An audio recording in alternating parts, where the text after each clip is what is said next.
अष्टावक्र जी महाराज राजा जनक जी को जो ज्ञानामृत का मंगलमय प्रसाद सेवन करा चुके हैं, वही मंगलमय प्रसाद भगवान लक्ष्मी नारायण देव की अपार कृपा से अपन लोगों को प्राप्त होता आ रहा है। गुरुदेव परम पुरुषार्थ के ऊपर कई दिनों से प्रकाश डालते आए हैं कि वास्तव में करने योग्य क्या है।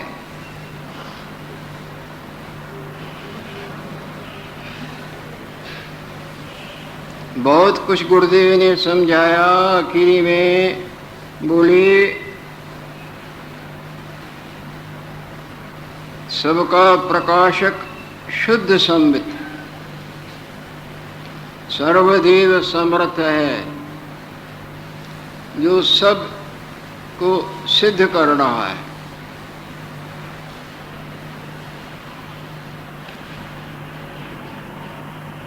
जिस तरह आपका जागृत स्वप्न वाले सब को सिद्ध करता है, अगर जागृत न हो तो स्वप्न वाले तो कुछ वस्तु ही नहीं।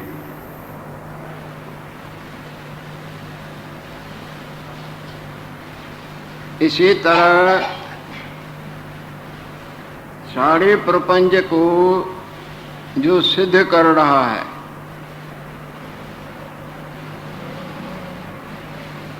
और वास्तव में सर्व जिसमें कुछ भी नहीं, केवल आप ही आप है।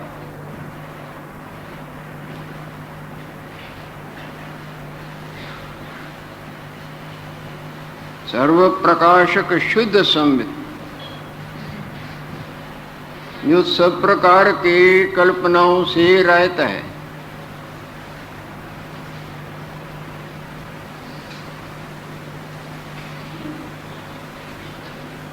जहाँ कोई प्रकार की कल्पना किसी की आज तक न गई है, न जा सकती है, न जाएगी,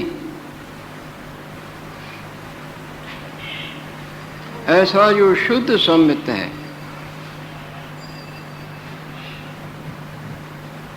और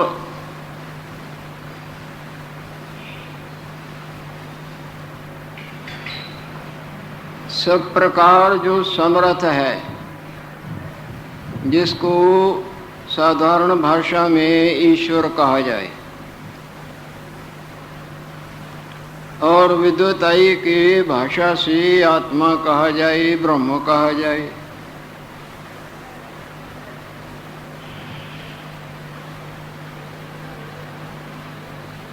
और इन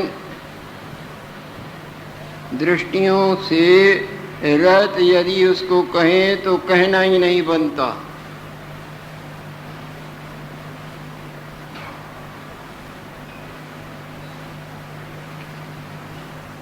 तो कुछ भी नहीं, सपने वाले कुछ भी नहीं, पर जागृत तो है ना। हवा से दिखने वाली लहरें बुदबुदे जाग चक्र कई रूप नाम छोटे बड़े, हवा शांत हो जाने पर कुछ भी नहीं, पर पानी तो है ना।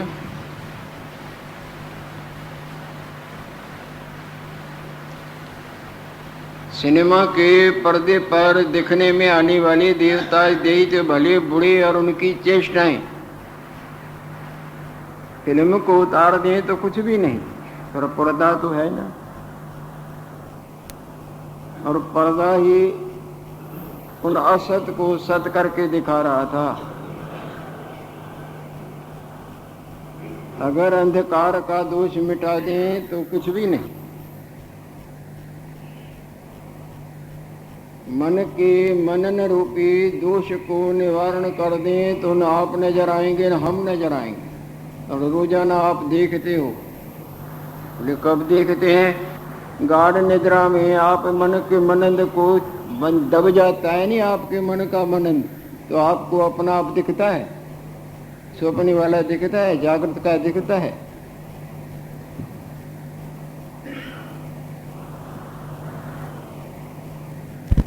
ये सारा प्रपंच मनोमात्र है।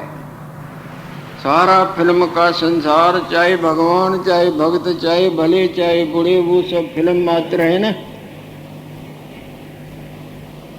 और फिल्म जिस पर्दे पर वास्तव में कुछ वस्तु नहीं, मन जिस आत्मस्वरूप में वास्तव में कुछ वस्तु नहीं, हवा जिस पानी में वास्तव में कुछ वस्तु नहीं, ऐसा जो अवाच्य पद जिसको वास्तव में वाणी वर्णन नहीं कर सकती है, जो सब प्रकार समर्थ है,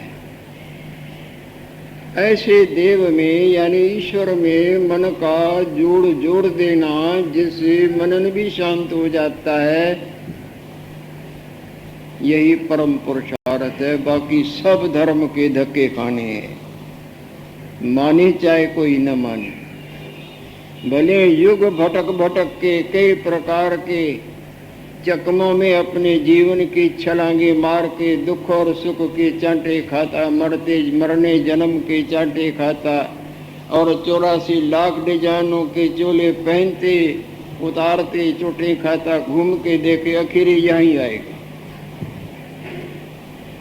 कोई रास्ता नहीं, ना अन्य पंथा आगे देते हैं ना, और कोई सुखी होने का, माया जाल से छूटने का न कभी कोई रास्ता था, न है और न होगा।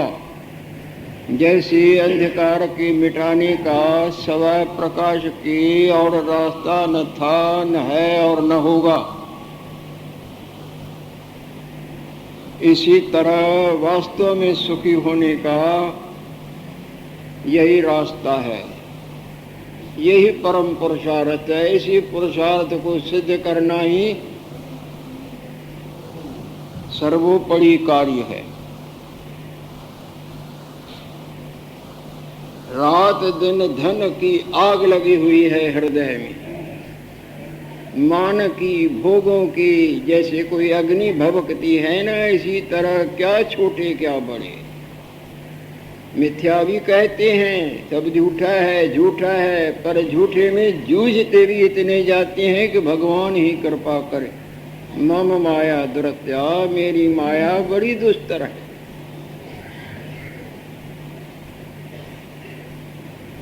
विश्वास नहीं आता ईश्वर पर। जो जंगलों में बैठे हैं, केवल सत्यपरायणताई का जीवन काटने लगे हैं, उनका भी निर्वाह हो जाता है ना।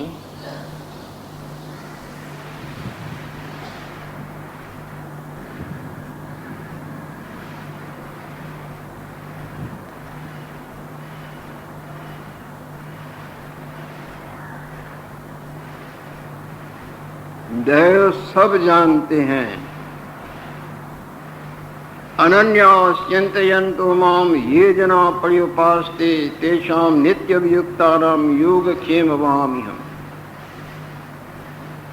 जो सब तरफ से अपने मन का मोड़ के बिल्कुल मेरे प्राण दृढ़ता से जोड़ दिया है, उनको जो अप्राप्त नहीं वो मैं करता हूँ, और जो प्राप्त है उनकी रक्षा भी मैं करता हूँ। ये गीता के 9वें अध्याय में आप भले ही पढ़ के देना, यदि भगवान पर कुछ विश्वास है, परंतु विश्वास कहाँ है। माया की सामग्री, माया की वस्तुएं, धन दौलत, इन पर तो भरोसा पड़ता है कि इनसे सुखी होंगे। साधारण जीवों का क्या कहना, बड़ों की ये माया दुर्दशा कर देती है। बड़ों को नाच नचा के फेंक देती है, साधारण की तो गणना ही किया है, दुरत्या है। यही परम पुरुषार्थ गुरु अष्टावक्र जी महाराज ने बताया।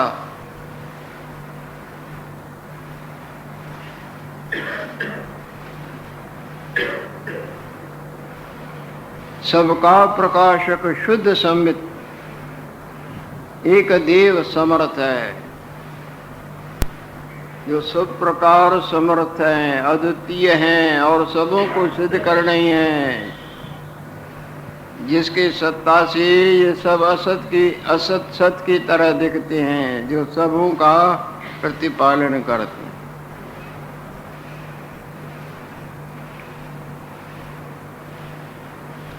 उसी में जाए डट। महात्मा जी बोलते हैं उसी में स्थित होने पर ही वास्तु शांति, वास्तु सफलता, वास्तु पुरुषार्थ की सिद्धता होती है। यह अध्याय समाप्त हुआ था। अब दूसरा अध्याय आरंभ होने लगा है, जिस अध्याय का शीर्षक है संसार से सो छूट गया। इस माया जाल से छूटना कोई मामूली बात नहीं है।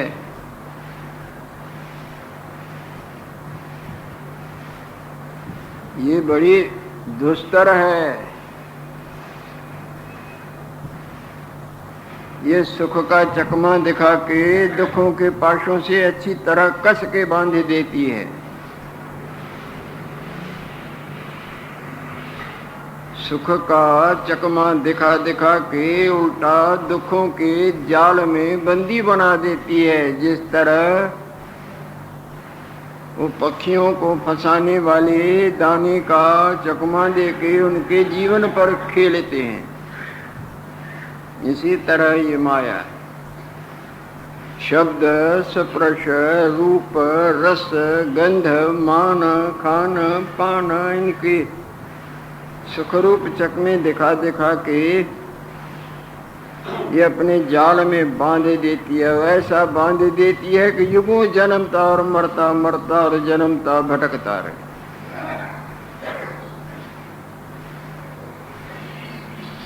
आखिर इस माया जाल से कौन छूटा,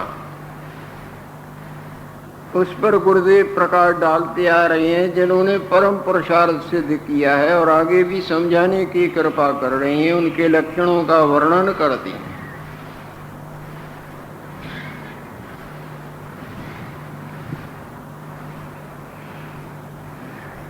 जिनके मन के मनंदी से सत्यता की जान निकल गई है, जो दाना भट्टी में घूम के अपने कचास को खत्म कर चुका है, वो आगे जन्म लेने, वृक्ष बनने, टहनिए, फूल पत्ते बनने और मरने और फिर बीज बनने, इस माया से छूट जाता है ना। जिस बीज का कचास भट्टी में घूमने पर वो अंदर का कचास निकल गया, वो आगे बनेगा क्या? वृक्ष, टहनिए बनेगा, फल बनेगा, पत्ते बनेगा, बीज बनेगा। और जिसका कचास नहीं गया वो अनंत बार जन्मेगा और मरेगा, रूप धड़ेगा और मरेगा, रूप धड़ेगा और मरेगा, धड़ेगा। ऐसा होता है या नहीं होता है जिसमें कचास है? इसी तरह जिसमें अभी ये मनन रूपी, संकल्प विकल्प रूपी, चिंतन रूपी कचास भरा पड़ा है, इसमें सत्यता की जान भरी पड़ी है। उसको जन्म मरण चालू है और चालू ही रहेगा जब तक वो कचास खत्म न होगा।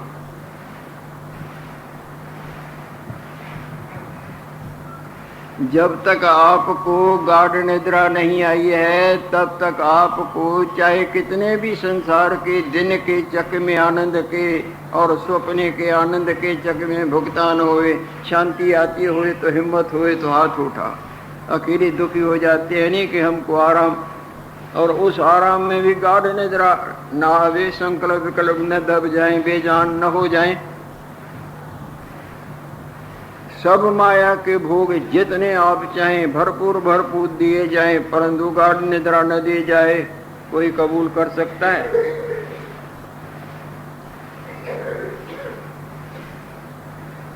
विलायत का प्रसंग सुना है। कोई ऐसा ही धनवान था जिसको अपने धन का ही पूरा पता नहीं। कई ऐसे संसार में होते हैं, कई ऐसे संसार में प्राणी दिखेंगे जिनको अपने संपदा का पूरा ज्ञान ही नहीं। नौकर चाकर मुनि मैनेजर काम चलाते हैं, उनको पता नहीं पड़ता।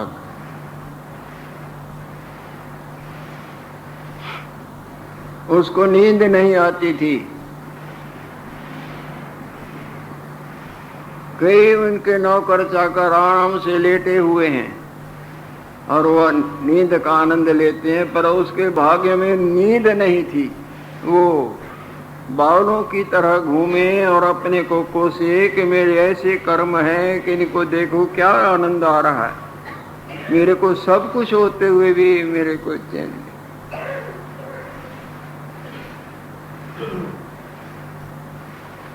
जितने भी संकल्प विकल्प चलते हैं, इसमें से जिसकी विवेक करके सत्यता की जान निकल गई है, ब्रह्म विद्या के सुनने गुनने और निधिध्यासन करने पर निकले सार को जिन्होंने किया है ग्रहण, श्रवण मनन और निधिध्यासन, जिन्होंने इस सार को ग्रहण किया है, सार के ग्रहण करने से उनके मन के मनंदी में जो सत्यता की जान है निकल जाती है। जैसे वस्तुओं से मशीन से सत निकाल देते हैं, वो वस्तु तो दिखती है पर वो बेजान होती है। कई चीजें ऐसी होती हैं जो मशीन से उनकी सत निकाल देते हैं, जैसे दूध से निकाल देते हैं, इलायचियों से निकाल देते हैं, फलों से सत निकाल देते हैं, बेफोके होते हैं।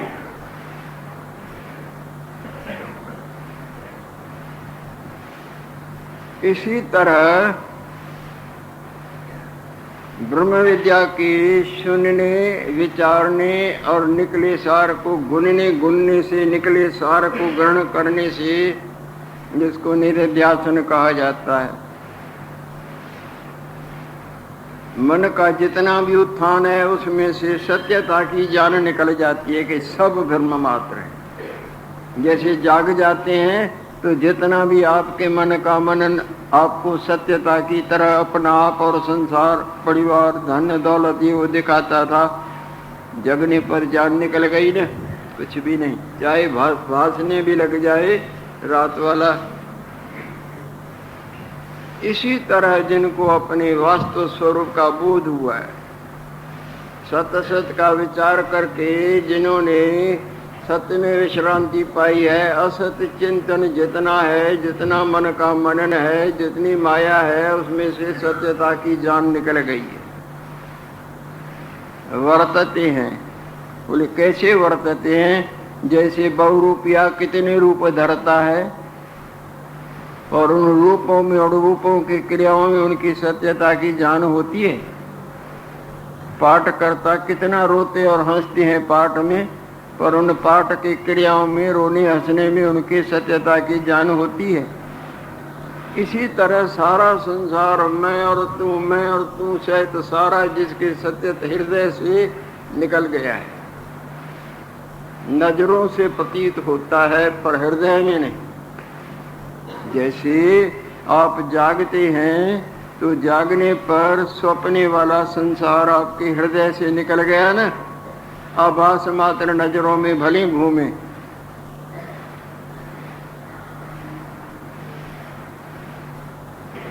पर अब हृदय में नहीं जगे थे तो हृदय में था, उतार चढ़ाव हर्ष शोक सब दिखाता था। जगने पर सारा संसार वो सपने वाला लड़का लड़की मेरा तेरा हजारों लाखों प्राणी और ये मकान ये तरह कुछ भी नहीं। इसी तरह जिनको अपने स्वरूप का हुआ है ज्ञान, तो ये रूप और ये संसार कुछ भी नहीं। वर्तते हैं, पाठकर्ता की तरह वर्तते हैं। मोम जामा भीगता है पर भीगन से रहता है, पानी में कमल रहता है पर पानी से उठा रहता है। इसी तरह संसार में वर्तते हैं जिनको वास्तवताई का हुआ है बोध कि ये कुछ भी नहीं, संसार की सत्यता की बिल्कुल अभावमयी गंगा जिनके हृदय में जोरदार ठाठा मार लेती है।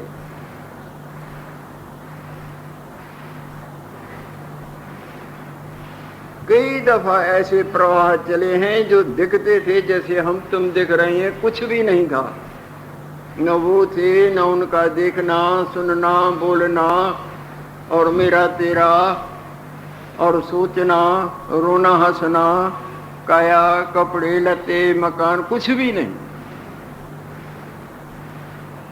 सो भी अनंत जिनकी कोई अंत नहीं। और ऐसे ही होता आया है, ऐसे ही होता है। 4 दिनों के बाद ये समझे, फिर दूसरे, फिर गए, फिर दूसरे, फिर गए। जैसे लहर आई, अनंत बुद्ध लहरें आए गए आए, कुछ है तो इस तरह हवा दिखाती थी, पर न कोई आया न गया।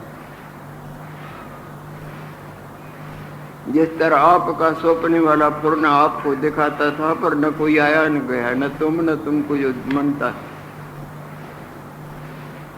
ऐसे ही जिसके मन के मनंदी से सत्यता की जान निकल गई है, और सब कोई मई मन की मनंदी में नाचता है।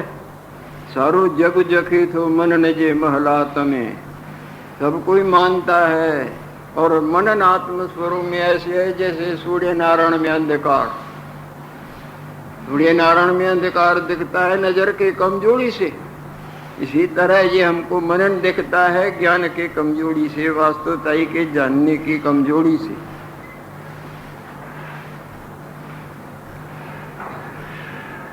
संकल्प आदिक चित्त के सब धर्म से जो हीन है, जिन्हों की सब प्रकार के मन के उत्थान से सत्यता की जान निकल गई है।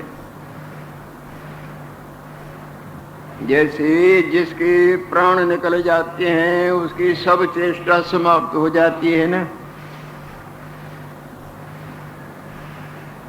इसी तरह सब प्रकार के मनन से जिसकी सत्यता की जान निकल गई है।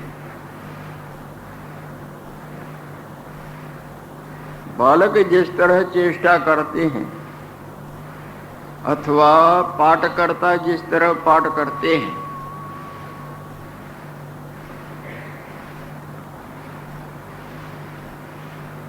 जिसकी सब प्रकार की क्रिया प्रारब्ध के अधीन, जैसे प्रारब्ध जिस तरह पड़ा हुआ गेंद जमीन पर जिधर की हवा लगेगी उधर जाएगा ना,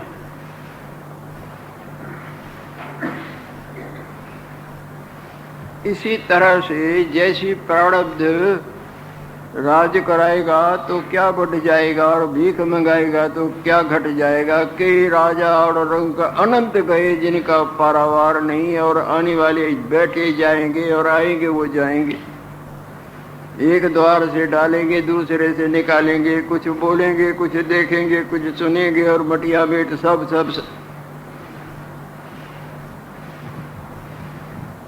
होती सभी क्रिया जिसकी प्रारब्ध के अधीन है। पाठकर्ताओं की जैसे जैसे प्रोड्यूसर उनसे क्रिया पाठ भर देता है, उनसे क्रिया कराता है, वैसे करते हैं। इसी तरह जैसी प्रारब्ध है उस तरह से उनकी चेष्टा चलती रहती है, आग्रह नहीं करती। और सब किसी की प्रारब्ध अलग अलग होती है। कृष्णो भोगी शुकस्त्यागी निरपो जनक राघव वशिष्ठ कर्म करताई एते ज्ञान न सम। भगवान कृष्णचंद्र के शरीर की प्रारब्ध बहुत भोग भोगने की थी, हद से ज्यादा। 16,100 तो कितने तो महाराज ने ब्याह किए, और कितना परिवार भागवत में आता है, 10-10 लड़के और लड़की इत्यादि।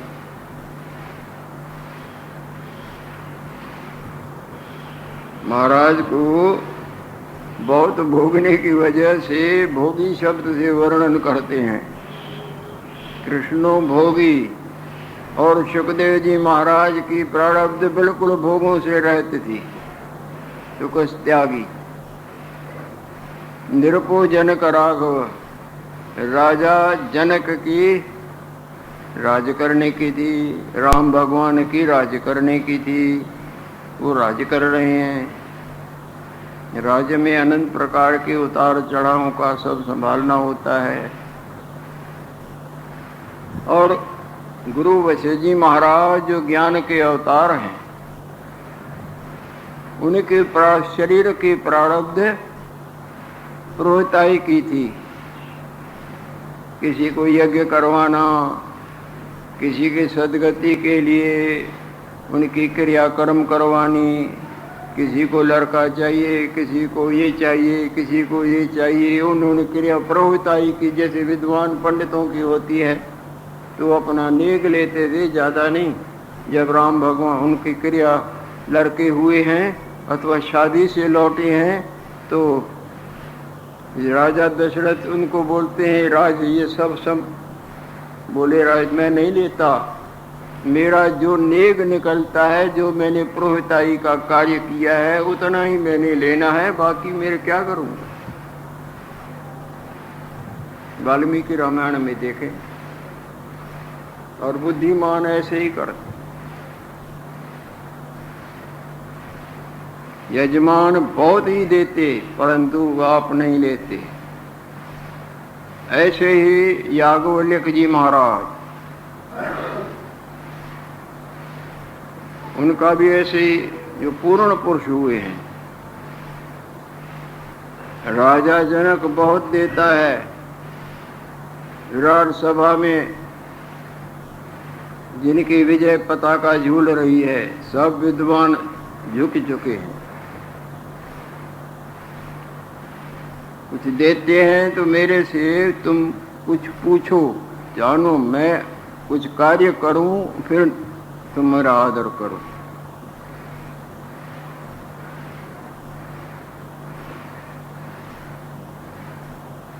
और अष्टावक्र मुनि भी ऐसे, कितना भी नहीं। हम राज्य क्या करेंगे? राज्य से बढ़कर तो आत्मनगरी का राज्य है। राज्य में तो उल्टा कई खटखटें होती हैं, और अपने स्वरूप रूपी आनंद रूपी गंगा में नहाने पर तो वो खटखटे कुछ नहीं। ये जो राज्य के भोग हैं, मान सम्मान और खाने पीने की तरह तरह की लीलाएं सुविधाएं, ये उल्टा कई रोग पैदा कर देती हैं, कई राग द्वेष पैदा कर देती हैं। भोगे रोग भयम, कई चिंताएं, कई अभाव।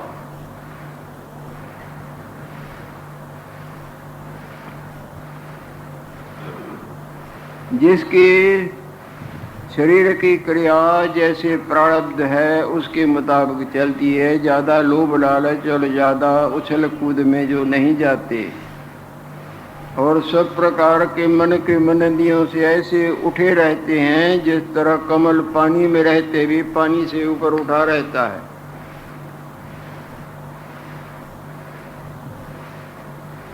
दुराग्रह नहीं करते, कोई इच्छा विशेष नहीं करते, सामान्य इच्छाएं चलती रहती हैं।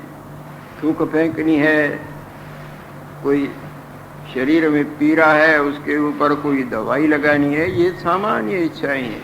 मलमूत्र का त्याग करना है, विशेष जो इच्छा बंधन कारक होती है वो ही दुख रूप होती है, वो नहीं। सामान्य तरह से प्रारब्ध के वेग से जैसी जैसी कुछ इच्छाएं आती हैं, साधारण इच्छा बिना चेष्टा, दुराग्रह, हठपूर्वक नहीं, अपने आप में तृप्त रहते हैं। भोगों की इच्छा करके सुखी होने की मूढ़ता में नहीं आते। सबको इच्छा है ना, ये धन हो जाए, ये कपड़े हो जाए, ये खाने को हो जाए, ये बात हो जाए, हमको आनंद आएगा। सब छोटे बड़े देखो, भोगों से आनंदित होने की दुराग्रहमयी इच्छा नहीं है। सामान्य तरह से जीवन चलता है, क्योंकि ये वाहन है ना, वाहन को भी तो तेल पेट्रोल दिया जाए तब चलेगा, या बिना तेल डाले कार चलेगी। और इस वाहन की का तेल है अन्न और जल। ज्यादा रसकस या ज्यादा चीजें देने से तो उल्टा कई रोग लगेंगे। भोगे रोग भयम, जितना आज कहते क्रमणिक सुख रूप समझ के आगे बढ़ेगा तो कई रोग लगते हैं। अनाप शनाप रजोगुणी तमोगुणी आहार या रसकसों के झमेलों में जो उलझ जाएगा उसको कितने रोग लगते हैं। भोगे रोग भयम, भोगों से उल्टा रोगों का भय बना रहता है। Plane living and high thinking, सादा सूदा रहना, विचारधारा ऊंची, और यहाँ रहना तो ठाठ से और विचार मरे मराए भोगों के। जिस तरह मक्खी गंध पर मरती है, इसी तरह माया के भोगों के गंध पर मन मरा रहेगा। गंध से तो बदबू ही आएगी ना।